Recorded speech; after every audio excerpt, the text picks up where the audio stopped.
Bom, em primeiro lugar, muito obrigado pelo convite. É sempre um prazer estar aqui no CBPF.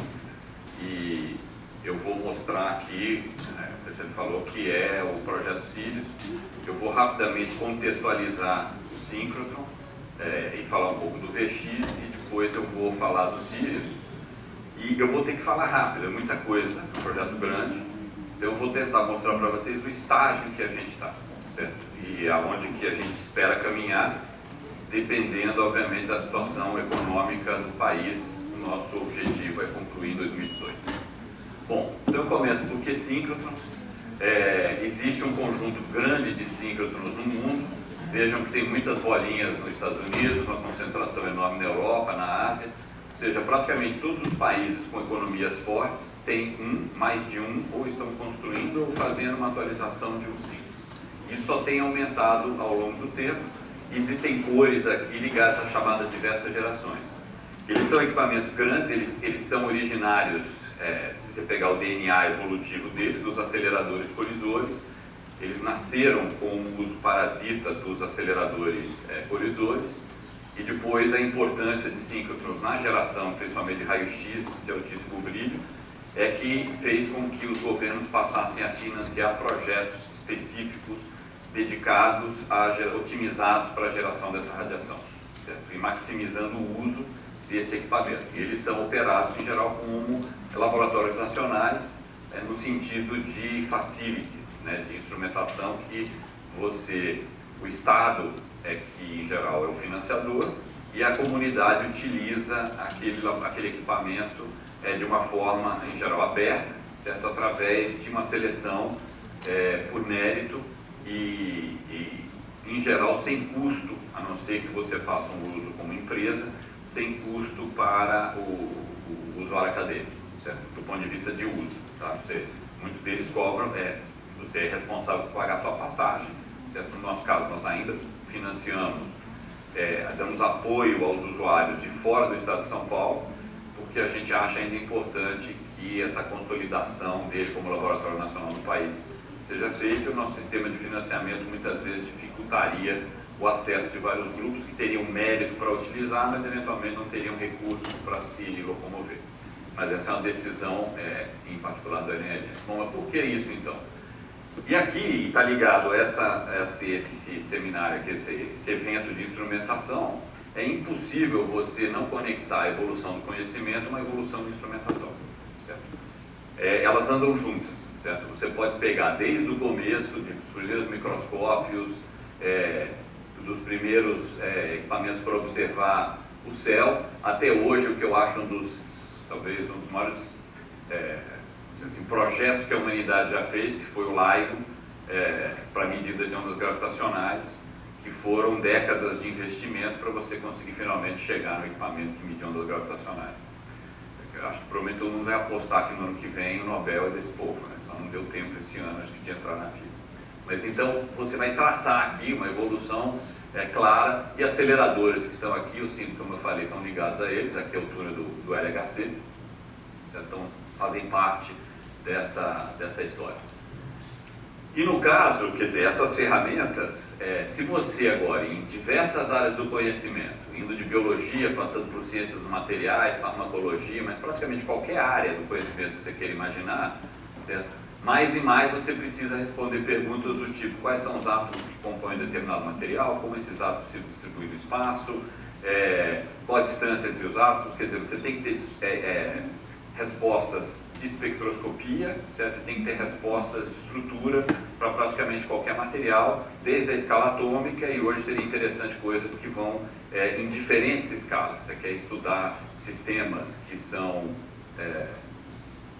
heterogêneos, que é um problema em interfaces, em baterias, problemas importantes para energias alternativas. Você precisa ter ferramentas que possam ir desde a escala atômica até escalas nano e, se possível, às vezes escala micro, certo? Você quer conseguir enxergar isso internamente no material, e você quer enxergar isso, se possível, de forma dinâmica em condições distintas de pressão e temperatura. Então, se você sentar para pensar, você percebe que o que você precisa é uma boa ferramenta que te dê ultravioleta e raio-x, principalmente. Não somente, mas o que? O raio-x penetra materiais, o raio-x permite, pelas energias dos fótons, que você possa fazer medidas espectroscópicas que te digam quais são os átomos, permitem te conhecer, te dar informações do ambiente onde eles estão. Através de técnicas de difração, você tem informações estruturais, e se você tiver um equipamento com altíssimo brilho, você consegue fazer isso com resolução temporal, em diferentes condições de pressão e temperatura, e você, além do mais, dependendo de um foco baixo, pequeno, se for um feixe bem pequeno, você pode fazer uma série de medidas na escala nano. Mais ainda, que eu vou mencionar mais para frente, você caminha para procurar fontes coerentes que vão te permitir aí dar um salto do ponto de vista de técnicas de imagens que você vai fazer. Muito bem, então você necessita de ferramentas especiais para fazer isso, e essas ferramentas vão ser simples. Como eu mencionei aqui, qualquer área do conhecimento que você hoje pense, você precisa ou percebe a importância de ter uma ferramenta como essa, e isso que são simples. Muito bem, se você for olhar a raio-x, que se mostrou importante para tudo isso que eu falei, ele começa, o primeiro prêmio Nobel, certo? 1901 por Röntgen, que descobriu o raio-x em 1800, final do século XIX, certo? E durante algumas décadas, a evolução do brilho do raio-x de bancada, mesmo hoje, ele não aumentou mais que talvez o fator de 10, um pouco mais do que isso, em relação ao que foram os primeiros equipamentos, certo? Além disso, ele não tem o alto brilho, como eu falei, e por brilho, eu gosto de fazer uma comparação simples aqui numa lanterna, com uma ponteira laser, certo? Se eu quiser estudar um objeto pequeno como esse, a lanterna, que tem uma área grande e uma abertura angular grande, não é necessariamente o melhor a melhor maneira de você investigar, certo? Você perde a maior parte dos seus fótons, seu sinal ruído é comprometido, etc. Então você gostaria de ter uma fonte intensa, certo? Muitos fótons por segundo, mas ela teria que ser pequena e altamente colimada. Então você define o brilho como essa taxa, né, de fótons, dividido pela área, dividido pela abertura angular, e esse objeto aqui, grosso modo, você vai chamar de emitância, que é um parâmetro importante para caracterizar a evolução das máquinas. Você diminuir a emitância é você imediatamente aumentar o brilho. Então há uma busca crescente de mais baixa emitância, e uma das razões é porque isso vai te dar altíssimo brilho e te abre também outras oportunidades. Então, quando os síncotrons entram na jogada no final dos anos, a primeira medida foi nos anos 50, no laboratório da GE, que você observou no visível, num síncro bem pequenininho, certo? Um acelerador pequenininho.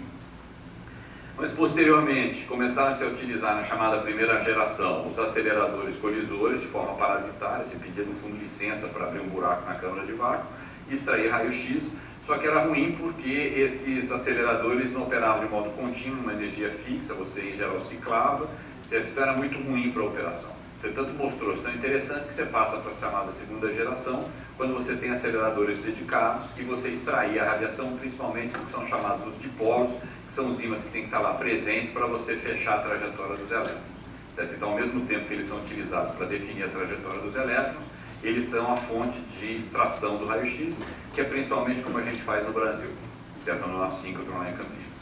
A evolução disso fez com que você colocasse a projetar, usando configurações de Halbach, eu achei interessante lá, que foi uma das pessoas que projetou os primeiros chamados onduladores, certo? Ou dispositivos de inserção, e você consegue extrair radiação de mais alto brilho, por características que aqui não cabe agora mencionar, e você passa para a chamada terceira geração, que começa a ser, vamos dizer assim, construída na década de 80 e operar entre o final de 80 e 90, e a partir daí praticamente todos os países que passaram a construir síncotrons começam a construir esses chamados síncotrons de terceira geração, otimizados para o uso desses chamados dispositivos de inserção e cada vez com menor emitância e, portanto, maior brilho. Esse crescimento, portanto, do brilho ao longo dos anos, que são ordens de magnitude, ele tem uma taxa de crescimento maior do que a chamada lei de Moore. Todo mundo ouve falar da lei de Moore, o aumento de compactação de dispositivos, total. O ganho de brilho ao longo do tempo foi maior que a lei de Moore. Isso revolucionou, de certa forma, um estudo de utilização de raio-x para a investigação da matéria por diferentes áreas do conhecimento. Mais do que exponencial. É uma exponencial com uma taxa muito maior. Quer dizer, vamos dizer assim, é exponencial, mas com o alfa, vamos dizer assim, maior do que o da lei de Moore. E é justamente por causa disso, como eu mencionei, raio-x são extremamente interessantes, e a hora que você vai atingindo esse altíssimo brilho, você tem várias oportunidades técnicas de o que você pode investigar, mas além disso houve um esforço contínuo dos laboratórios em construir estruturas que permitiam a utilização do equipamento por não especialistas nas técnicas. Então isso tem aberto áreas de pesquisa de arqueologia, paleontologia, medicina, agricultura, ciências do solo, certo? Em parceria, em geral, com os pesquisadores do síncrotron, permitindo a utilização de uma forma muito ampla desses equipamentos, praticamente qualquer área do conhecimento. Então, como o síncrotron funciona? Como eu falei, ele precisa da fonte de radiação. A fonte é composta, né, essa fonte é composta de um conjunto de aceleradores, certo? Você vai extrair os elétrons a partir de um catodo aqui. Aí você tem o seu primeiro acelerador, que é o acelerador linear, que injeta, em geral, um pré-acelerador, que é o booster. Esse booster aumenta a energia e, eventualmente, injeta no que a gente chama de anel de armazenamento, que também é um acelerador, mas o objetivo principal dele é manter os elétrons numa trajetória estável e numa energia fixa, o melhor possível dessas duas características. E toda vez que esses elétrons são desviados por um campo magnético, seja nos dipolos ou nos dispositivos de inserção, você tem a emissão da radiação que sai na tangente, certo? No caso dos dispositivos de inserção, sai linearmente para frente. Você vai ter daí um elemento chamado que são as linhas de luz, com uma ótica toda apropriada para selecionar e direcionar essa radiação na sua amostra, um ambiente de amostra que também é projetado para te permitir fazer uma série de atuações sobre a amostra, a interação da radiação com a matéria. Você coleta isso em detectores também apropriados, processa esses dados e analisa utilizando diferentes técnicas, os diferentes materiais. Esse é o UVX, que é o nosso síncrotron brasileiro. O Brasil e o CBPF foi fundamental, de certa forma, nessa história, no comecinho dessa história. Nasce no CBPF, para aqueles que não sabem, boa parte aqui sabe, talvez até tenha participado lá no final da década de 70, no começo de 80, das discussões que motivaram, eventualmente, ao projeto do LNLS. Essa história não dá para contar agora, não é o objetivo, certo?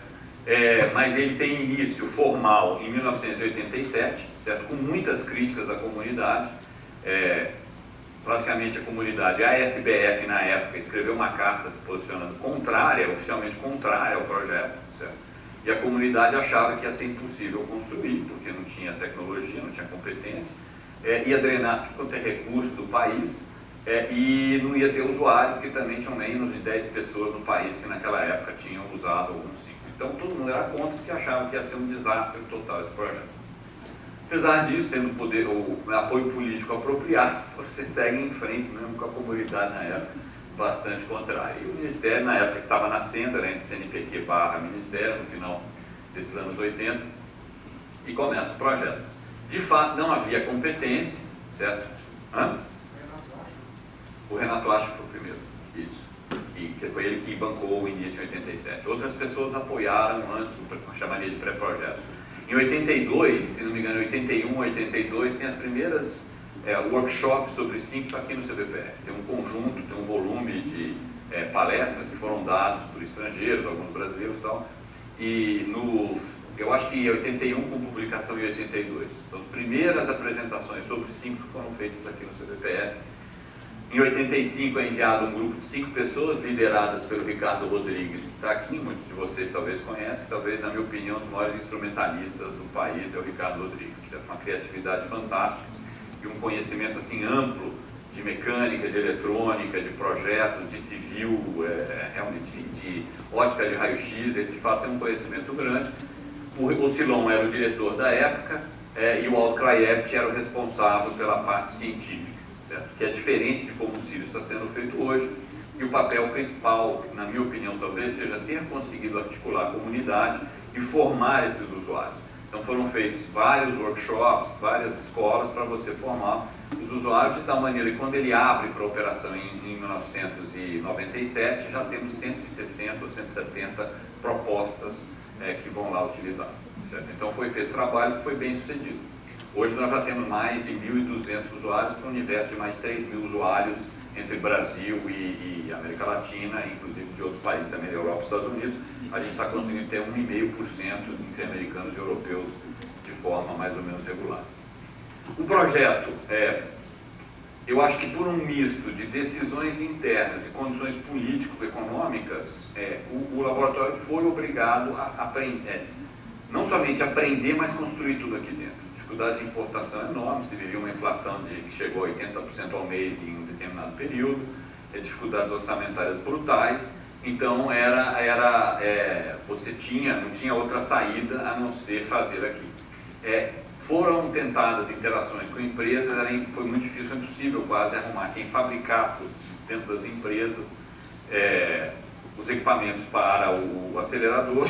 Foi possível encontrar algumas parcerias para a fabricação de ligas metálicas, por exemplo, para a Eletrometal. Ela na época se dispôs a fabricar o fio de cobre oco que foi utilizado para refrigeração dos ímãs, certo? Os fios das bobinas são ocos para você passar água dentro, e ele também fez o desenvolvimento de uma liga para poder fazer a parte de bobinas e tal que era necessário. Algumas empresas então se esforçaram para fornecer, vamos dizer assim, mais a matéria-prima, mas o resto foi projetado e, como mostrado aqui, construído lá dentro. Foi o primeiro SINC do Hemisfério Sul, ainda é o único hoje na América Latina, e eu acho que teve um papel importantíssimo nessa formação de recursos humanos, de engenharia e técnicos, certo? Ao longo do projeto como um todo, e graças a essa continuidade que a gente vai estar podendo fazer os cílios, como eu vou mostrar daqui para frente. Não somente o LNLS deu origem bem-sucedida ao síncrotron, ele abre com 7 linhas de luz, nós chegamos a ter um pico de 18, recentemente fechamos algumas mais antigas, nós estamos com 14 linhas de luz, 15 estações experimentais abertas. Tá?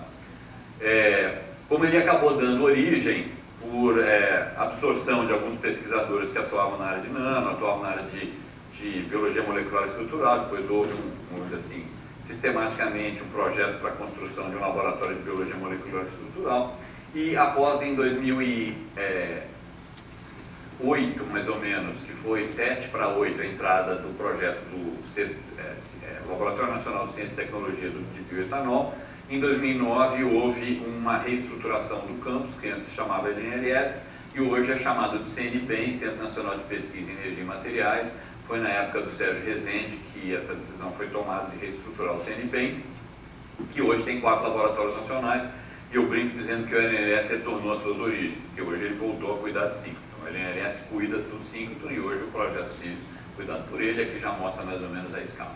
Tá? O LNLS, na época, foi também, de certa forma, pioneiro na gestão de projetos ou de organizações, porque ele esteve diretamente envolvido na negociação e na proposta das chamadas organizações sociais. Tanto que foi a partir dele que se conversou com o Bresser, que a lei das OS eventualmente saiu, primeiro foi uma medida provisória do Fernando Henrique, depois vira lei, e o LNLS é mencionado no corpo da lei, porque ele e o Roquete Pinto foram as 2 primeiras organizações sociais, porque entendeu-se que era importante ter um novo modelo de gestão e operação para poder operar uma facility como essa. Bom, eu vou mostrar só uma coisa que eu vou falar mais para frente.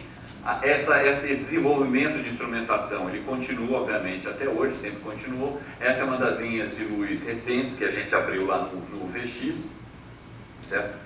É uma técnica importante, principalmente para os cílios, para fazer tomografia, certo? Esse é um exemplo que eu vou mostrar rapidamente de um grupo aqui do Rio de Janeiro, do FRJ, ligado a essas estruturas chamadas de mini-órgãos. No caso aqui o interesse são mini-cérebros, é o Stephen Harris da UFRJ. Eu achei que esse filme ia passar, bom, vamos pular o filminho por causa do tempo. Dá para ter uma ideia, isso daqui você pega uma célula, por exemplo, do sangue, reduz ela uma célula, regride ela até uma célula pluripotente, depois faz o coquetel apropriado, isso se transforma numa estrutura que é um organoide cerebral. Tem as mesmas características de células do cérebro, certo? Só nessa escalinha que está sendo mostrada aqui, que mostra o tamanho desse troço aqui. Só que anatomicamente ele tem uma estrutura muito semelhante. Obviamente isso é uma parte de pesquisa que só tem crescido cada vez mais, e parte do interesse é você pegar, por exemplo, a célula de alguém que tem algum problema, alguma doença genética, e estudar a partir de você gerar um cérebro de quem tem essa doença e tentar descobrir questões ligadas à estrutura anatômica e eventualmente distribuição de elementos, como no caso de estudo dele, zinco, e ver a ligação dessa distribuição com doenças degenerativas, etc. Então o zinco é uma ferramenta extremamente apropriada, porque ele pode permitir fazer uma imagem de estrutura anatômica com resolução, no nosso caso hoje no VX, em torno de 1 micron, e eventualmente com resolução de elemento químico para poder correlacionar a parte estrutural com eventualmente parte funcional. Tá? Isso tem um apelo grande para a parte de indústrias e é claro para vocês imaginar a importância de você fazer imagens em escalas de micrometro para nanômetro, certo? De diferentes tipos de materiais. Então, deixa eu pular isso aqui para errar. Bom, é uma história de certa forma linda, mas esse é um chamado síncrono de segunda geração, com duas limitações principais. Uma é a baixa energia dos elétrons, o que faz com que você tenha raio-x somente de, vamos dizer assim, relativo a baixa energia, o que limita muito o tipo de experimentos que você pode fazer, principalmente elementos até como esse de imagem, para você penetrar materiais mais espessos ou mais densos, né? Ou algo muito grande ou algo muito denso, você tem grandes dificuldades. E essa alta emitância dele hoje é um dos recordes mundiais, acho que de alta emitância, que não é um recorde que você quer ter, que é de 100 nanômetros radiano, o que dá um baixo brilho e limita sobremaneira o que é possível fazer hoje no síncrotron nosso. Veja que quando ele nasce, é um grande feito, eu acho que realmente é um projeto extremamente bem sucedido e que hoje fornece para a comunidade brasileira um equipamento diferenciado comparado com, obviamente, o que você pode fazer na bancada, e muitos aqui são usuários do síncrono. Mas quando ele nasce na segunda geração aqui, o mundo já estava inaugurando os seus síncronos de terceira geração. Então ele não nasce naquele momento competitivo, que acho que é até razoável que você imaginasse, que você sai do zero com tecnologia para um equipamento complexo desse, seria muito difícil você estar na liderança naquele momento. Bom, e tem, principalmente para esses síncronos de terceira geração, de mais alto brilho, você tem uma característica da irradiação, por ser qualquer fonte, você pode extrair uma quantidade coerente dela. Então, um pinhole lá, por exemplo, você gera uma fonte coerente a partir dessa lâmpada, só que você vai ter uma quantidade de fótons muito baixa. Então, o fato de você ter essa baixa emitância, esse feixe altamente colimado, você tem uma fração coerente da radiação que já é significativa. E você pode usar uma série de técnicas ligadas, por exemplo, a hologramas ou holotomografia e utilizar raio-x para fazer esse tipo de coisa. Isso foi um boom de uso de técnicas, principalmente em áreas como a arqueologia e paleontologia, que hoje correspondem a quase 7% do uso do grande síncrono europeu. Eu vou dar um exemplo aqui, então você, só para uma das técnicas, tem várias, certo? Então e só tendem a crescer. Você pode posicionar sua amostra em diferentes distâncias, rotacioná-la e fazer imagens tomográficas que vão te dar resultados devido à coerência e interferência, que são distintos para diferentes distâncias, e utilizar essas informações para reconstruir essa sua informação com uma determinada resolução espacial.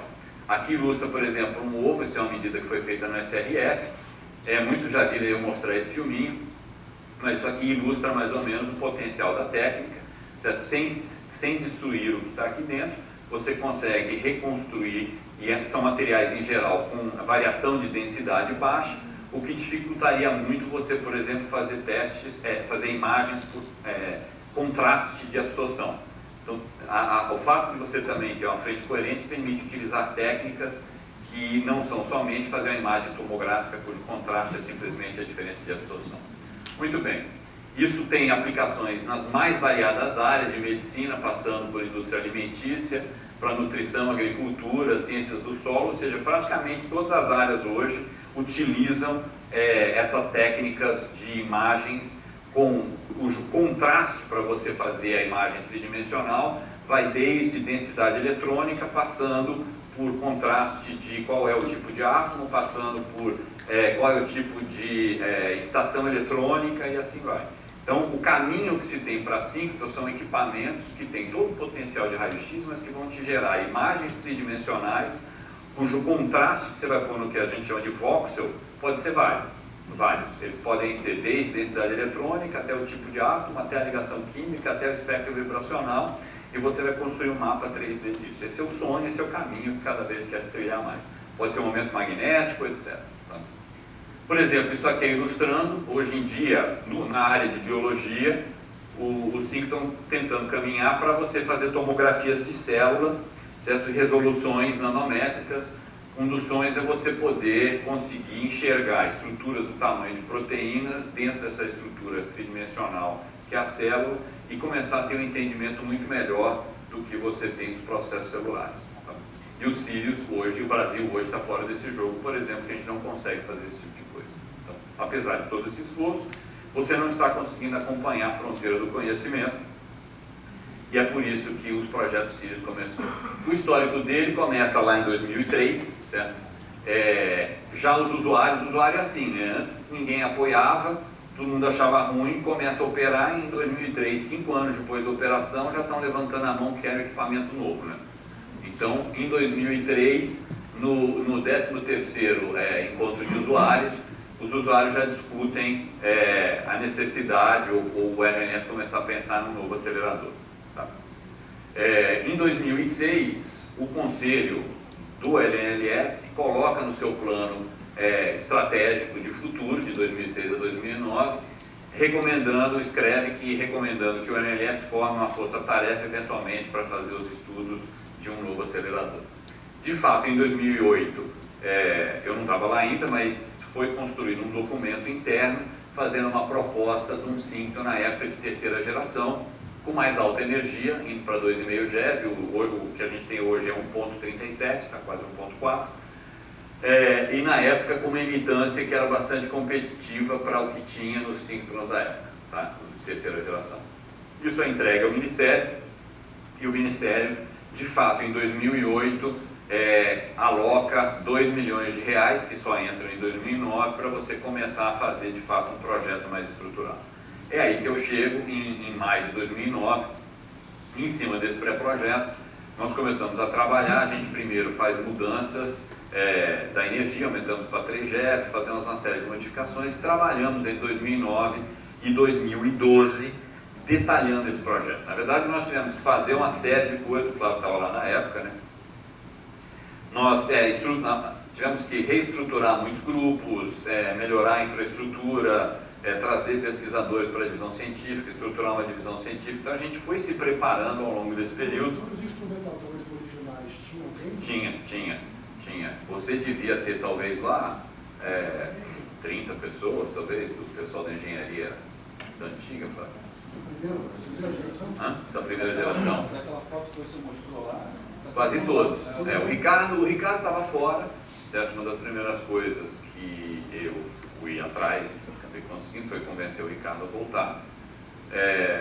E todos os líderes principais dos grupos, acho que era da geração antiga. Porque você tem em torno de 12 ou 13 grupos de engenharia, e provavelmente todos os líderes eram da geração antiga, talvez com uma outra exceção.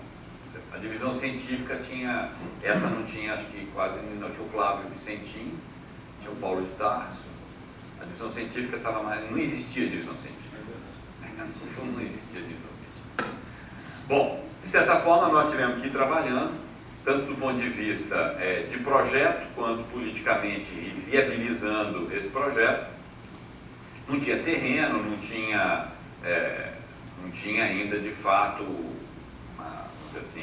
uma decisão do governo de que ele iria querer construir. Nós temos um ok para fazer um projeto. Nós trabalhamos nisso e o objetivo na época era um projeto da chamada terceira geração. Seria um bom síncrono, um síncrono muito bom, comparável ao que você tem hoje em operação no mundo, Solé e Diamond, que são os bons síncronos que você tem no mundo. Muito bem, em 2012, nós então preparamos um documento que seria o projeto conceitual do acelerador. Já havíamos feito o que a gente pode chamar de projeto básico do prédio. Havíamos conseguido uma negociação com o governo do estado para uma desapropriação de um terreno de 150 mil metros quadrados, quer dizer, o projeto já estava ganhando corpo o suficiente que as pessoas já estavam dispostas, inclusive, a desapropriar terreno para isso. E o desenho dele, naquele momento, era baseado, a novidade grande dele é que seria o primeiro acelerador baseado em ímãs permanentes. Então nós construímos uma série de protótipos de ímãs permanentes, porque isso seria, enfim, do ponto de vista de economia de energia, é bastante interessante. Você não ia ter que ter bobinas nem nada, e era uma coisa interessante. Tá? A gente brincava que era o síncroton verde. Em 2012, então, chamamos o Comitê Internacional, que vem fazer a avaliação e faz essa recomendação como a mais importante, certo? E conversamos muito com eles, em particular uma pessoa aqui que está marcada, o Mikael Eriksson, que era o diretor de aceleradores do MAX 4, quer dizer, do MAX, na verdade, do laboratório MAX da Suécia, que é onde ele estava naquele momento. O MAX estava começando a construção do que hoje está sendo chamado de síncroton de quarta geração. Na época não tinha essa denominação ainda, e ele era o único país que estava iniciando nessa nova vamos dizer assim, numa nova geração, um decréscimo de um fator de mais de 10 de brilho. E eles recomendam fortemente que falam que o projeto está muito bom pelos padrões de hoje, mas sugerem fortemente que o NLS se redirecione para o futuro. Quase dizendo, não percam a oportunidade, nesse momento, de novo sair, vocês podem sair na frente, certo? Porque o mundo vai se mexer para fazer essa nova geração. Então, analisem a viabilidade disso. Os Estados Unidos perdeu essa oportunidade, certo? Brookhaven estava, nesse momento, construindo o que era o novo acelerador americano, de 800 e tantos metros, quase 900 metros, de terceira geração, com uma emitância que na época pretendia ser a menor do mundo, maior brilho e tal.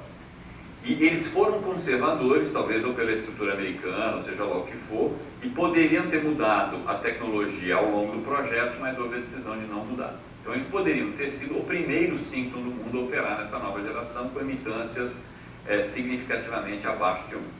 Perderam essa oportunidade, a Suécia foi quem deu esse primeiro passo e ele acabou de ser inaugurado aqui em Bom, quando a gente fala em diminuir a emitância para aumentar o brilho, você tem que olhar que a emitância ela é proporcional à energia dos elétrons ao quadrado, então quanto maior a energia, mais difícil em princípio é você abaixar essa emitância, e ela é inversamente proporcional ao número de dipolos ao cubo. Então o que você tem que fazer em princípio é aumentar o número de dipolos. Então uma das maneiras que vinha sendo feito sempre, e aumentar o número de dipolos, não pense em você que é só picotar um dipolo, tá? Quer dizer, não adianta você pegar o mesmo ímã e cortar em 3 pedaços e não fazer nada no meio. Você tem que colocar um monte de ímãs refocalizadores entre os dipolos, certo? Intuitivamente, você consegue entender que se você tiver, por exemplo, uma pequena diferença de energia de 2 elétrons que entram no dipolo, eles vão ter trajetórias distintas, certo? Quando eles estiverem fazendo a curva dentro do dipolo. Se esse dipolo é maior, certo? Você vai ter a tendência a aumentar mais essa separação, o que, entre aspas, aumentaria a emitância, porque você está aumentando o tamanho do feixe, certo? Aí, obviamente, você tem que colocar um ímã refocalizador para refocalizar esses caras, certo? Uma das coisas que você pode imaginar intuitivamente é que você vai picotando eles, tendo uma abertura menor, colocando ímãs que vão manter ele ser mais focalizado. Essa é uma das maneiras de você diminuir a emitância, certo? Porque você nunca deixa eles se abrirem demais, senão você tem que ter um quadrupolo com uma força muito maior para poder também refocalizar, tá? Então você tem que manter ele numa trajetória pequenininha e intuitivamente dá para entender porque que depende de você, de certa forma, aumentar o número de polos, colocando ímãs refocalizadores entre eles. Então, a tendência mundial, se você for olhar uma curva, numa escala aqui, que aqui está a circunferência da máquina, certo? Escalada, a emitância pela energia ao quadrado, certo? Gama ao quadrado, numa escala log, você vê que isso dá uma reta. É uma certa lei de potência aqui. Então, você mostra que você cai em emitância com uma certa lei de potência que não dá exatamente 3 aqui, certo? Porque tem uma série de dificuldades de você tecnicamente fazer. Isso como se diz? Isso é uma relação mais ideal, vamos dizer assim, na prática. Muitas coisas influenciam, mas você vê que você ia aumentando a máquina e você vai diminuindo a emitância. O que aconteceu, que foi o que a gente aceitou e que o Max estava começando, é aparentemente uma coisa óbvia que, então coloca mais ímãs sem aumentar o tamanho da máquina, que é uma ideia trivial. Tanto é trivial que ela foi proposta em 96, certo? Só que fazer isso tem dificuldades técnicas, que como mencionar, agora enormes, certo? Por questões de estabilidade, tá? Mas a gente topou esse desafio em 2012. Fábio, você estava lá em 2012? Estava, né? Teve um mês insano lá de trabalho do grupo de física de aceleradores. Aí a gente fez uma reunião interna e eles tinham conseguido, sem mudar muito o diâmetro, porque diâmetro significa dinheiro, tá? Um comentário aqui, você pode ler dólar aqui ou real andando nessa escala. É maior prédio, maior acelerador, mais equipamento, quer dizer, então o crescimento aqui é uma lei de potência também do dinheiro com o diâmetro da máquina, tá? E o pessoal de física de aceleradores conseguiu chegar num projeto em que se colocava 5 ímãs num determinado setor, que é o que a gente chama de setor, né? Que na época, o Sirius, já era chamado de Sirius, tinha 20 setores de 3 ímãs cada um. E a gente passou por um desenho com 20 setores de 5 dipolos cada um e um número muito maior de quadrupolos e sextupolos, certo? Diminuindo a emitância para um valor significativamente mais baixo do que qualquer síncrono no mundo. Isso aqui era da ordem, com menos ímãs do que o Max estava propondo na época, um pouquinho mais baixo, e menos a metade do que o Brookhaven tinha acabado de inaugurar. Na verdade, o Brookhaven ainda não atingiu nem o 0.5, que é o alvo deles. Né? Só para ter uma ideia, a imitância do VX hoje é 100 nanômetros radiano, e a gente está falando no projeto de 0.28, vai ficar até menos. Muito bem, então os Sirius entram nesse jogo nessa hora, certo? A gente toma essa decisão e começa, nesse momento, a reprojetar tudo, certo? Mudou tudo, do material de câmara de vácuo a tudo. Não sobrou quase nada do projeto original, a não ser o conhecimento adquirido, certo? E o Max também estava naquela época construindo, e muita gente olhava com reticência, mas começaram a pipocar então workshops sobre essas máquinas de futuro. Teve um bom impacto, principalmente no prédio. Apesar de que a gente, naquele momento, a gente não tinha uma ideia muito clara do custo do prédio, certo? O prédio a gente tinha um projeto básico, certo? Mas há um aumento de custo, sim, há um aumento de custo. Porque, para ser honesto, a gente entrou num negócio que não era muito caro. Não tinham soluções de prateleira para as coisas que a gente precisava projetar. Não é que se você quisesse, até hoje não tem, se você quiser comprar um monocromador para o que a gente quer, você não encontra, você não compra. Tá? Se você quiser comprar certos elementos para os Sirius, você não compra. Você vai ter que desenvolver com elas os projetos. Bom, o Max seguiu em frente, ele estava na frente no jogo, na corrida, e a Suécia, não é Brasil, eles acabaram agora a inaugurar em 21 de junho. Ele ainda não está de fato aberto para usuários, ele tem uma linha de fato pronta de biologia molecular e estrutural, está montando algumas outras, está comissionando, aumentando energia, mas ele já está pronto. Como eu falei, só para chamar a atenção, então, voltando ao gráfico, essas ideias, elas estavam desde 96, mas veja que só em 2016 essa máquina é inaugurada. Demora 20 anos para você fazer um negócio que já estava teoricamente proposto lá em 96. Tá?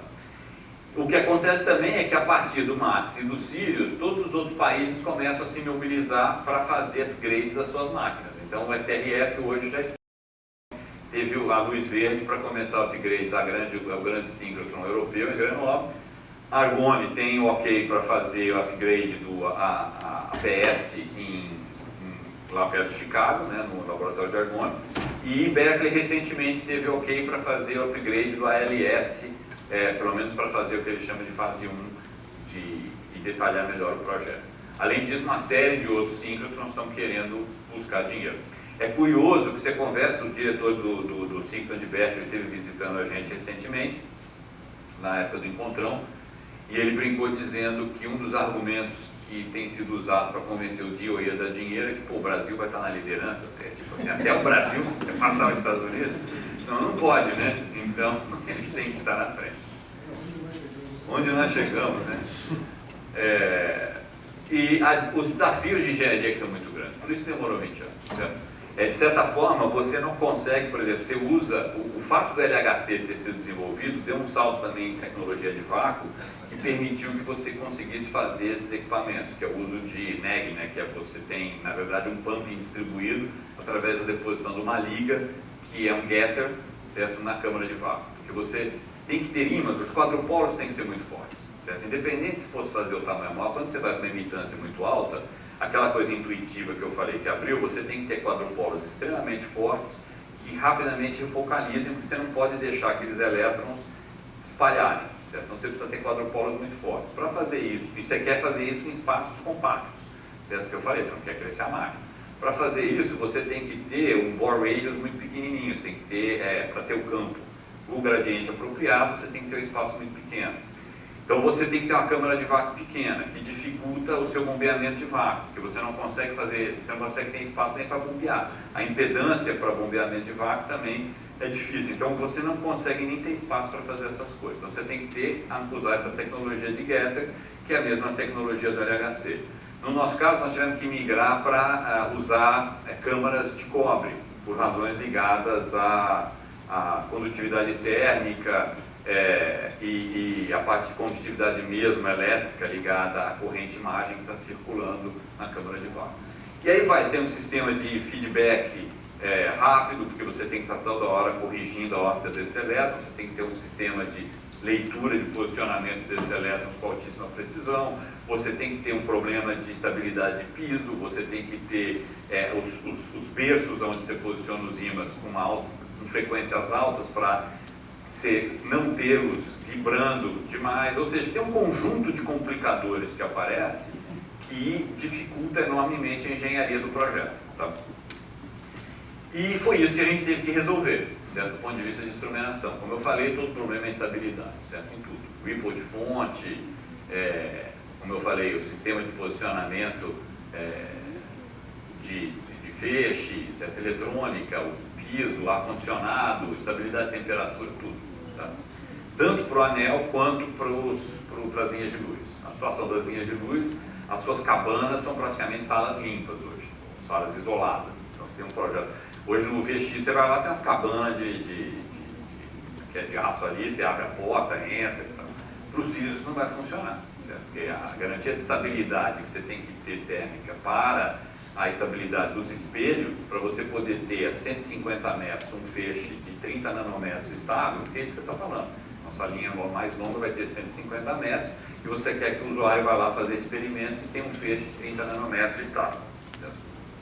Bom, a gente evoluiu entre 2012 e hoje, certo? Em todos esses desenvolvimentos, e inclusive na física de aceleradores. Então hoje você tem uma emitância menor, quando você colocar dispositivos de inserção, essa emitância tende a decrescer ainda para algo em torno de 150 picometros, ou 0,15, e além disso a gente fez otimizações também do feixe para ter certas características melhores do que a do Max. De tal maneira que hoje a gente vai ter uma máquina que vai ter o maior brilho do mundo. Certo? Então a gente tem deixa eu ver, talvez esse gráfico apareça, mas de qualquer maneira, ele vai ter um brilho, no mínimo 5 vezes maior do que o do Max, pelo menos, e mesmo quando o SRF abrir, que é uma máquina de mais alta energia, ou o ALS, que é uma máquina de mais baixa energia, existe uma faixa de entre pelo menos 1 e 7, 8 keV, que o Sirius é o maior brilho do mundo, e nos outros ele é ainda competitivo, mesmo com o upgrade dessas outras máquinas que estão vindo por aí. Ou seja, então nós estamos construindo equipamento aqui no Brasil hoje, que está sendo construído para ser liderança mundial. Certo? Ele vai permitir, enquanto o SRF não abrir, que está a expectativa em torno de 2021, e os outros não abrirem, ele será o ciclo com o maior brilho do mundo por uma faixa mais ampla de permitindo que se façam experimentos que não são possíveis, inclusive, de serem feitos em lugar nenhum do mundo. Na área de tomografia de células, por questões ligadas ao tamanho do feixe coerente que o Sirius vai ter, em um dos projetos de uma das linhas de luz, a gente pretende conseguir fazer tomografia de células de mamíferos com resolução chegando talvez em torno de 20 a 30 nanômetros, certo? Que nenhum outro lugar consegue fazer. Certo? Então, de fato, é um equipamento que o limitante será, esperamos, se isso funcionar tudo do jeito planejado, será a criatividade dos pesquisadores. Se alguém que sonhar em ter uma ideia que pode vir a ganhar o prêmio Nobel, não será o equipamento, em princípio, que seria o limitante disso. Certo? Só para dizer, na área de biologia molecular e estrutural, o Nobel de 2009 para a estrutura do ribossomo utilizou os síncrons, de 2012 para proteínas de membrana utilizou os síncrons. Então, a nossa linha de biologia molecular e estrutural, por exemplo, vai ter uma das estações de nanofoco que vai permitir fazer um high throughput, proteínas de membrana, permitindo que, se grupos brasileiros tiverem ideias para resolver problemas, não será isso o limitante. É isso que é o sonho do Sirius. O Xera estava falando de pensar grande, e o nosso objetivo aqui é pensar de certa forma grande. Bom, então foi feita toda uma estruturação. Quando eu cheguei, o LNS tinha em torno, talvez, de 90 pessoas, por aí, um pouco menos. Hoje a gente está com alunos estagiários, em torno de 300, um pouco mais de 300 pessoas, só o LNLS. Obviamente tem que operar o VX, mas eu diria que 70% do esforço dessas pessoas é hoje dedicado ao Sirius. Tá? Então foram feitos todos os projetos, foram 2 anos, mais de 2 anos fazendo o projeto executivo do prédio, os projetos detalhados de cada componente, diferentes protótipos, etc. Tá? Não vai dar para eu entrar em muitos detalhes por causa da ordem do tempo aí. Isso é uma ideia do que será o túnel. O túnel tem em torno de 7 metros. Quem já foi hoje no VX e eventualmente entrou no túnel do VX, você vê que você mal se mexe lá dentro. Então, todo apertado. O túnel dos fios não, vai ter 7 metros por mais de quer dizer, algo entre, não me lembro agora se é 5 ou 7, mas é alguma coisa bastante espaçosa, e mais de 3 metros, ou em torno de 3 metros de altura, dividido nos 20 setores. O nosso booster é interno, fica na parede interna, também com uma imitância hoje do booster. Eu acho que ela é abaixo de 10 nanômetros, ou seja, só o booster seria muito melhor do que o VX por fator de 10. E o cílios está aqui.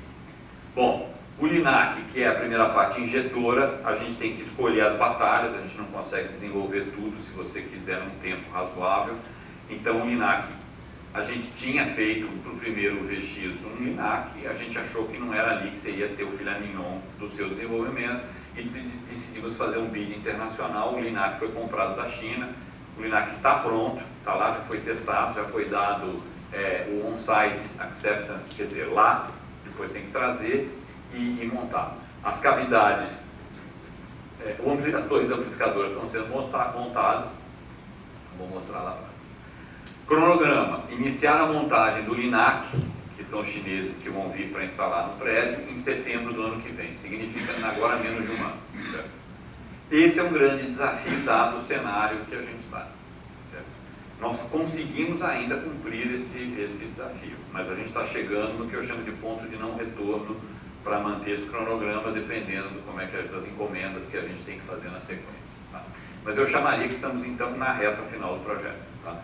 Está sendo feita toda uma preparação detalhada. Em novembro é para a gente do ano que vem, ou seja, quase um ano, seria para a gente daí começar a entrar no túnel para fazer a montagem que a gente chama parte suja, eu vou mostrar mais ou menos para vocês, mas foi feito todo e está sendo feito um projeto detalhado de toda a instalação e montagem dos componentes no túnel do cílios, certo? Inclusive cronometrando o tempo de montagem, porque a gente tem que seguir rigorosamente isso daí. Túnel abaixo do nível da terra? Não, é o mesmo nível. Talvez na hora que eu falar do prédio eu mostro, fica no mesmo nível. Não é como sempre. Isso encareceria bem mais para fazer ele subterrâneo e não há necessidade para a gente. Ele tem uma blindagem de concreto, que vocês estão vendo aqui. Então esse, voltando aqui ao prédio, acho que dá para voltar mais um, dá para falar melhor. O prédio, ele tem, o acelerador, ele tem 165 metros de diâmetro, 520 metros por perímetro. A parte externa do prédio tem mais de 800, 850, não me lembro exatamente o tamanho. E a gente decidiu colocar 6 linhas longas, principalmente para poder explorar bastante a área de nanofoco. Então a linha mais longa tem 150 metros, a linha menor dessa parte externa tem 100 metros e a linha padrão nossa tem algo como 65 metros, que são as linhas internas. Ele pode ter até 40 linhas de luz. A linha mais longa do VX hoje tem 30 e poucos metros. A maior parte das linhas de luz do VX hoje não sairiam da blindagem. Você não ia nem chegar com a ótica fora da blindagem. Tá? Passando rápido, então, esse planejamento está sendo feito. Está sendo feito de tal maneira que a gente está construindo um mock-up, como a gente fala. Então, isso aqui é o túnel dos cílios em tamanho real que a gente está fazendo. Estamos aqui testando, serão testadas todas as etapas de montagem e de posicionamento. Nós já usamos um mais simples, com coisas feitas de isopor, e que já usamos inclusive para fazer modificação de entrada de calha, de cabo e tal, porque se você tem que fazer isso para saber se a mão vai passar. Muito bem, essas são as miras de posicionamento, todo o sistema de alinhamento, vamos dizer assim, a teoria do alinhamento foi feita, ele agora está sendo feito na prática, um ensaio. E a gente, com o sistema de coordenadas para o alinhamento, define onde você vai posicionar todos os berços de um anel. Imagina que você tem 520 metros e você tem que fazer um círculo e alinhar ímãs com precisões que estão são algumas dezenas de micrometros entre essas coisas. E qual é o seu sistema de referência, como você define o sistema de coordenadas, então tem toda uma maneira de você fazer esse alinhamento. Nós temos grupos específicos para fazer isso, e que já inclusive definiram todo o protocolo para fazer isso, estão ensaiando isso na prática agora nesse mock-up. Tá? Aí, uma vez definido isso, você vem com os seus blocos. Nós ficamos mais de 2 anos, quase ou 3, para definir o sistema de posicionamento, esse sistema de, vamos dizer assim, apoio dos ímãs, isso é onde os ímãs vão em cima. E a grande dificuldade aqui é que você tem que ter, para o quadrupolo, que é o elemento que é mais sensível do ponto de vista de movimentação, garantir que você tenha a vibração do centro magnético dele, vamos dizer assim, menor do que uma determinada fração, determinado valor, que eu não me lembro agora exatamente qual. E isso está no solo, o solo vibra, certo? que está em cima de alguma coisa que também vibra, que está em cima de um metal que também vibra. Então você tem que se preocupar com as frequências de ressonância de todo esse conjunto. Se você for olhar o ruído do universo, aí, carro passando, nego batendo estaca, outro andando, ele segue a potência, segue uma lei de potência. Para frequências mais baixas, você tem os maiores potências incidentes lá no piso, e à medida que você vai para frequências mais altas, isso cai de forma exponencial. Então todo o objetivo é jogar as frequências de ressonância desse conjunto todo o mais alto possível, certo? Porque daí você tem a menor quantidade de potência incidindo e bagunçando o seu sistema. Então, hoje o Sirius tem o conjunto de montagem com a maior frequência de ressonância de todos os projetos que tem no mundo. Então, essa é uma composição de blocos de concreto, com sapatas, com posicionadores e berços, que foi um projeto todo diferenciado para fazer isso aqui tudo. Parece um troço simples, mas isso é um negócio complicado. Bom, deixa eu passar bem rápido aqui, que já estourou. Uma vez que você monta isso, você vem com os ímãs, posiciona ele aqui em cima.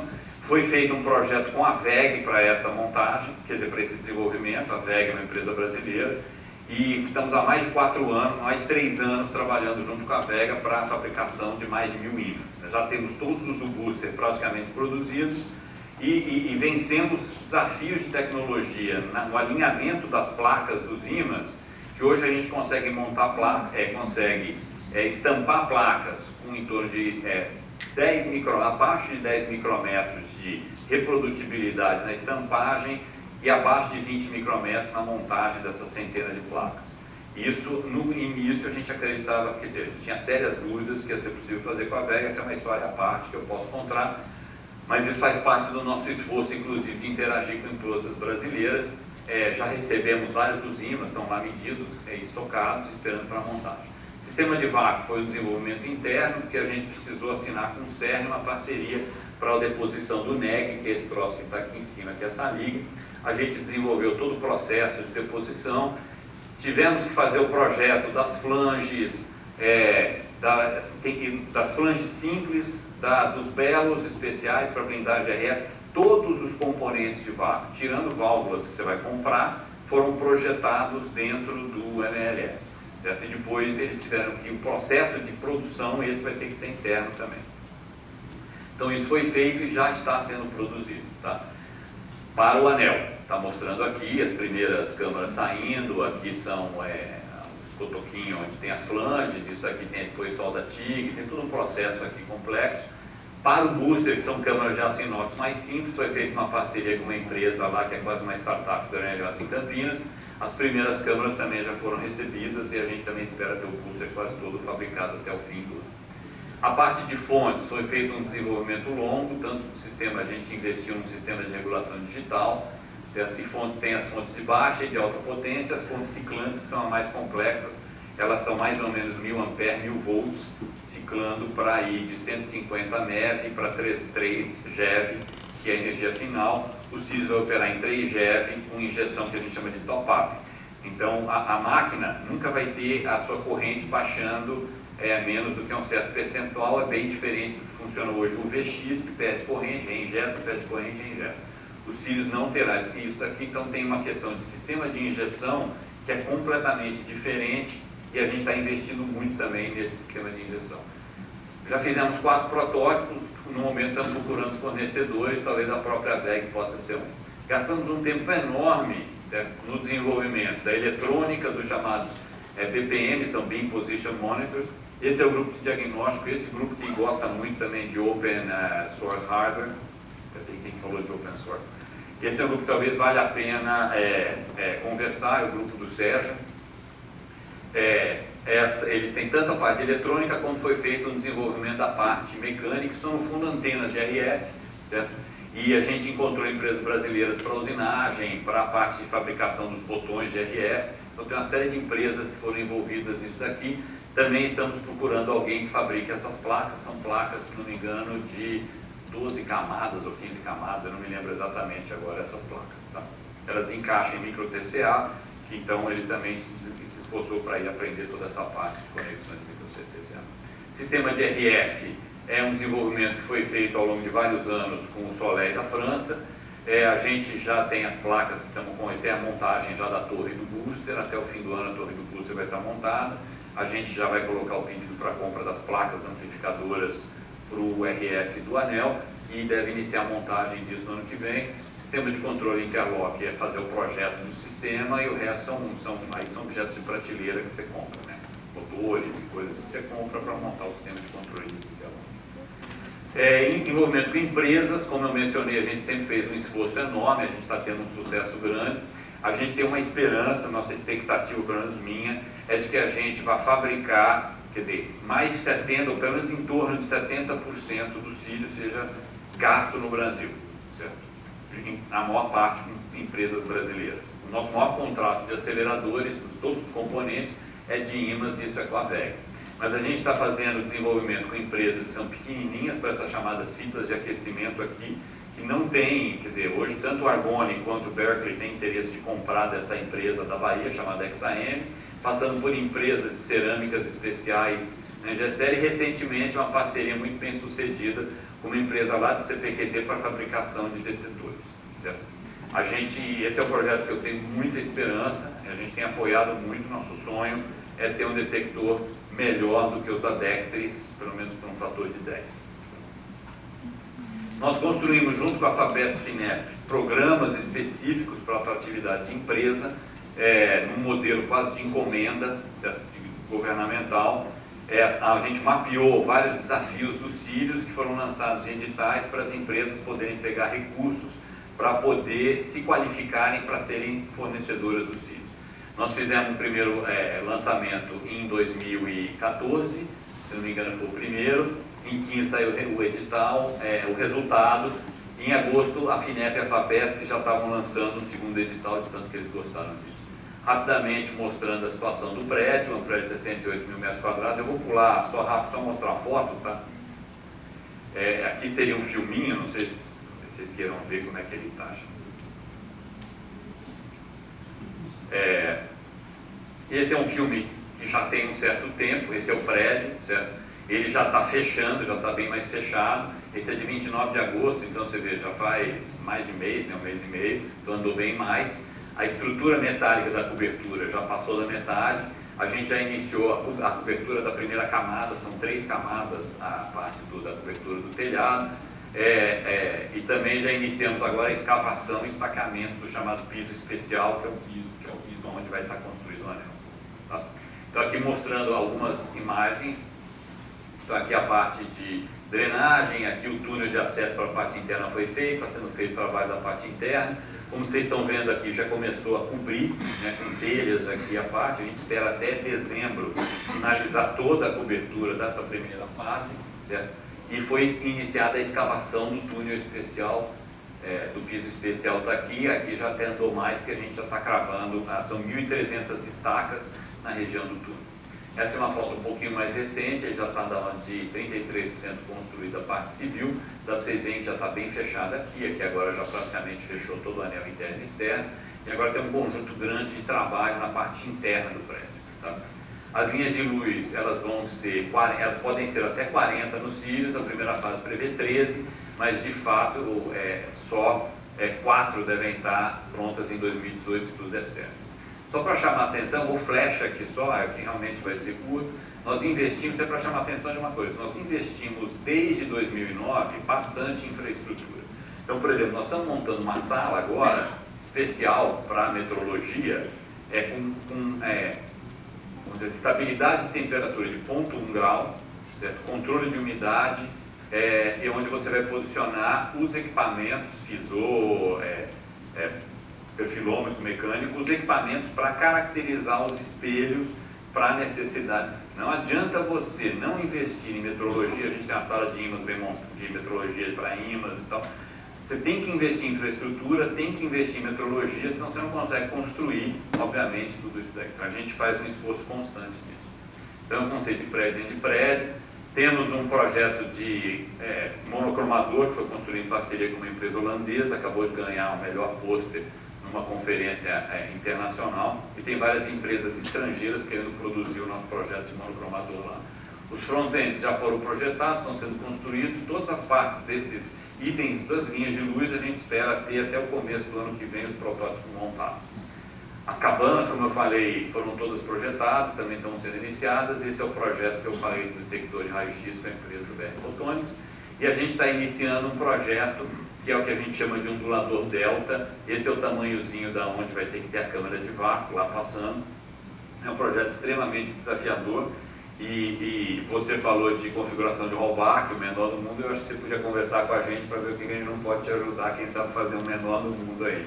Certo? Então a gente está querendo, esse é um projeto que vai permitir uma flexibilidade para a geração de raio-x e alto brilho também dos cílios, que você não consegue ter outros ciclos pelo tamanho do nosso feixe. Por isso que a gente consegue fazer esse projeto aqui. Esse foi um primeiro protótipo. O objetivo é chegar em torno de 1.2 Tesla aqui no centro. Os projetos das linhas de luz estão andando, a gente tem comitês internacionais, então todas as linhas principais já têm a sua parte ótica feita, certo? Como eu falei, o timeline é a inauguração em 2018, isso seria início de comissionamento, e se tudo der certo, 4 linhas de luz sendo montadas.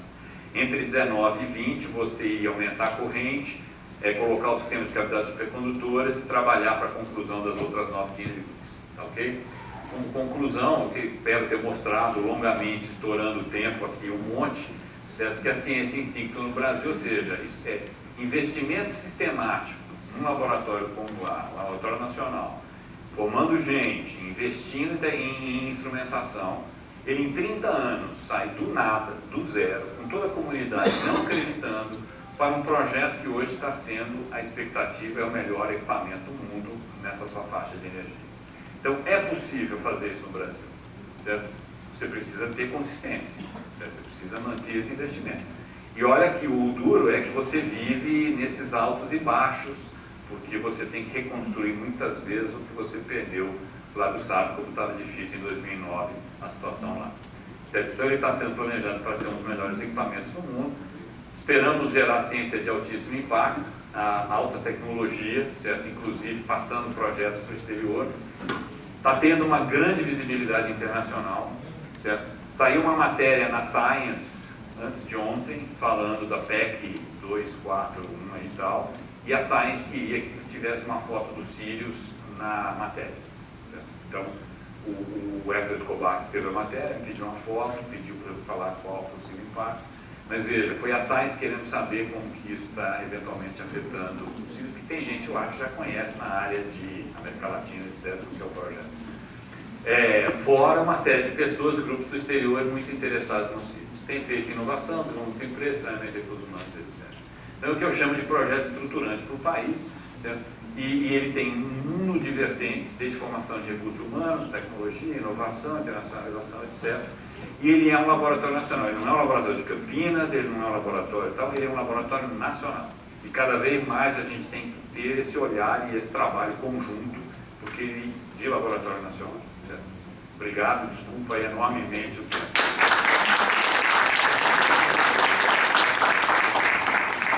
Orgulho. Qual é a expectativa, qual é a vida média do feixe quando está gerando e depois, quando você tem que jogá-lo fora, você pode utilizá-lo em alguma coisa, um lindão? Não, na verdade, o projeto, nessa tecnologia que eu falei de top-up, o tempo de feixe é, entre aspas, infinito. É tanto quanto você tiver energia elétrica na tomada. Qual que é a lógica? Ou tiver que parar por manutenção. Você hoje, né, como é que você faz? Você pega, injeta, chega na corrente de operação, hoje no VX é 250 mA, e começa a operar. Aí você tem perdas, perde elétrons, a corrente vai baixando, né, que é o que você está falando, que é o tempo de vida, e a cada 12 horas, hoje mais ou menos, a gente para a operação, abaixa a energia para 500 MeV, injeta do LINAC, que sai de 130, para o booster, que sobe para 500 MeV, que injeta para o anel, você sobe a corrente até chegar na corrente de operação e depois rampeia de novo o acelerador para chegar a 1.37 GeV. Então você perde corrente ao longo do tempo e causa uma disruptura no processo de medida dos usuários. Os Sirius e todos os síncronos mais modernos, eles operam com uma corrente definida, numa energia definida do anel, e a cada 2 minutos, 3 minutos, 4 minutos, dependendo do tempo de vida, ainda tem um tempo de vida, que seria se você não fizer nada, aquilo vai perder. Os tempos de vida, eles decaem muito. À medida que você vai para esse ciclo de baixa impedância, o tempo de vida é bem menor, você poderia ter um decaimento muito mais rápido. Só que o que você faz é que você faz uma injeção contínua. Então, o booster está operando a 3 jets, então é um booster em full energy, e você injeta a cada 2 minutos que seja no anel, de tal maneira que seja transparente para os usuários. E aí é que está a dificuldade, porque você tem que escolher o pacote, então você vai ter no Sirius, você pode ter até 800 e poucos pacotes no Sirius, e você vai ter que ir preenchendo, então você tem que conseguir medir a corrente média dos pacotes. Então, para quem não sabe, tá? Os elétrons não andam continuamente, eles se distribuem, se organizam em pacotes, por causa da maneira que você chega no equilíbrio de aceleração. Você tem uma cavidade de RF, que é oscilante, então só os elétrons que chegam na fase apropriada que sobrevivem dentro do anel. Isso gera uma estrutura de pacotes. Tá? E você tem que conseguir, então, medir a corrente. Você tem um número de 10 a 11 elétrons, quer dizer, 10 alguma coisa dessa grandeza aí de elétrons por pacote, e eu tenho que injetar agora nesse pacote. Agora eu quero injetar nesse pacote, sem o usuário perceber. Certo? Então você tem uma câmara que é mais ou menos 1 polegada, você vai ter que injetar novos elétrons que estão vindo do booster a alguns milímetros do feixe estocado, e dar um kick nesses elétrons e jogá-lo no pacote apropriado, sem perturbar o feixe mais do que uma certa fração do seu tamanho, senão você bagunçou tudo que você gastou. Então é assim que o Sirius vai operar. Nós estamos fazendo um processo de um dispositivo de injeção que a gente chama de multipolo pulsado, que vai nos dar uma capacidade até melhor do que os outros lugares de fazer isso. O futuro, certo? Que Berkeley já quer fazer assim agora. Você faz o que se chama de on-axis injection. Então, o que acontece hoje? Para você fazer uma emitância cada vez menor, uma das coisas que você precisa é definir uma região de estabilidade, certo? Isso é um sistema dinâmico, tá? Então o pessoal de física de aceleradores está estudando um sistema caótico, dinâmico, de elétron. Você tem que manter estável e atuações nesse feixe, certo? E você então define o que a gente chama de abertura dinâmica. O que é abertura dinâmica? É uma região do espaço em que, se você tem um elétron que está dentro dessa abertura dinâmica, ele vai para o centro do feixe. Se ele estiver fora, ele se perde na parede. Se você tem que injetar isso off-axis, isso põe uma limitação no tamanho da sua abertura dinâmica. Por quê? Porque você precisa jogar um elétron do lado do estocado e ele tem que ir depois, certo, para o equilíbrio, que é a posição do feixe. Então isso te dá um certo tamanho de abertura dinâmica, diminuir a emitância. Em geral, parte do problema é você garantir que a abertura dinâmica está do tamanho suficiente. Uma das coisas é fazer injeção on-axis, ou seja, você não vai jogar o feixe estocado do lado, você vai jogar já o feixe estocado na mesma posição dos pacotes que estavam viajando. Como você faz isso? Aí você tem que esvaziar um pedaço do feixe, ao mesmo tempo em que você vai jogando. Então você tira um pacote e joga um pacote, tira um pacote e joga um pacote. Lembra, está tudo andando na velocidade da luz, certo? Com tamanhos de 150 micrômetros, e você tem que fazer isso de forma coordenada. Essa é a proposta de Berkeley. Eu já falei para o pessoal lá que esse é o próximo projeto. Tá? Então, acabou o Sirius, começa a pensar lá. Tem dificuldades grandes, certo? Você tem que ter daí um túnel auxiliar. Existe mais de uma maneira, mas a maneira em geral, você tem um túnel auxiliar. Então você tem um LINAC, tem um booster, tem um túnel tipo o nosso booster auxiliar do lado e o anel de armazenamento. E você, nesse túnel auxiliar, você joga elétrons e na hora certa transfere. Berkeley vai fazer isso um em cima do outro, e você transfere o feixe estocado, meia dúzia de pacotes, por exemplo, para cima, ao mesmo tempo que você está descendo com a meia dúzia de pacotes para baixo, colocando no mesmo lugar. Então esse é o futuro, porque daí você fazendo on-axis, você pode diminuir mais ainda a emitância. Tá? Ficou claro? Só uma pergunta indireta um pouquinho. Eu posso usar de maneira parasitária, de quando usar o feixe para alguma coisa, um feixe direto? Não em geral. Não. Flávio tinha uma pergunta rápida. Não vale perguntar o dinheiro e se tem dinheiro, viu, Flávio? Tá bom, sim ou não? Você vai pôr em 2017 a 100 miliamperes, não é isso? 80 miliamperes. 18, né? 18. Não, ele começa o comissionamento em 2018. Não põe miliamperes e põe imitância. Já vai ser na imitância de 0,8. Dificilmente quando você começa, né? Porque logo que você começa a comissionar, o vácuo está ruim, entendeu? A cavidade, nossa. O projeto já é para isso. Sim, o projeto é para isso. Tirando o fato de você estar comissionando, você tem que acertar um monte de botãozinho lá para funcionar, o projeto já nasce para ponto 24. Mesmo que baixa corrente. Mesmo no baixo corrente. Bom, podemos, então, muito obrigado. Mais uma vez, desculpa o tempo, eu me empolgo.